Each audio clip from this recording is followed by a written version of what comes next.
Labor Day. I'm not sure what the point of this movie was. Maybe undying love. But I can tell you this for sure. Kate Winslet is not only talented, she's drop dead gorgeous too.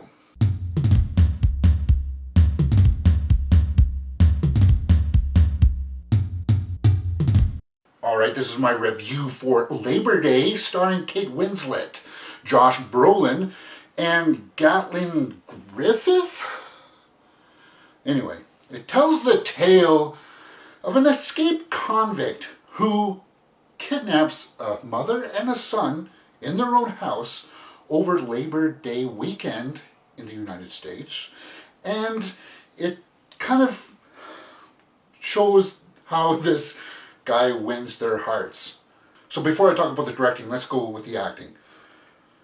Josh Brolin was really good. Kate Winslet did this nice performance where she was like this detached, divorced wife that had like some serious problems with just dealing with life after some unfortunate miscarriages.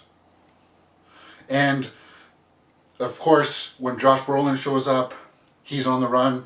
They have some connecting issues that they try to resolve and work together through. The story doesn't actually go into too much detail on that, as you see it through the perspective of the son, played by that Gattlin Griffith guy, who actually did a really good job. Subtle, but good. So, that being said, let's talk about the directing by Jason Reitman, who did movies like Juno, Young Adult, Thank You for Smoking, and Up in the Air. Actually, I really liked Up in the Air. That's probably my favorite out of his. That being said, there is some nice, slow exposition in this movie that I appreciated, but where this movie falls short is in the story. Because for the setup, it was fine. The first act was fine. The second act, you just kind of like, no, I don't believe that. Who would just leave the door open to their house? And then what kind of person, like neighbor, just walks into your house? Even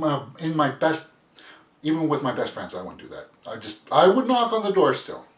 And that just created too many convenient plot devices to move the story forward. Otherwise it would just stagnate. Or they would get away with what they're planning to do. Which is, I don't know, I guess not a good thing. And there's just like, James Vanderbeek is in this movie. And he plays this cop that just goes way out of his way for no particular reason. I guess other than he's suspicious that this kid is walking along the street on a school day. Okay, maybe back in the 80s, cops would care if a kid was not in school. It's hard to believe that this guy in the story just conveniently does this. And then he drives him home, and then it's just like, in the third act, the story just really crumbles apart for me. I did talk about three factors: the acting and the directing and the story, even though I don't think the story merits it, so I'm only going to merit 2 of the points and 3 of my own, which only gives it a 5 out of 10. This is a 5 out of 10 movie. I know that's shocking, but okay, that's my review for Labor Day. If you've liked what you've seen, please hit that thumbs up button and subscribe.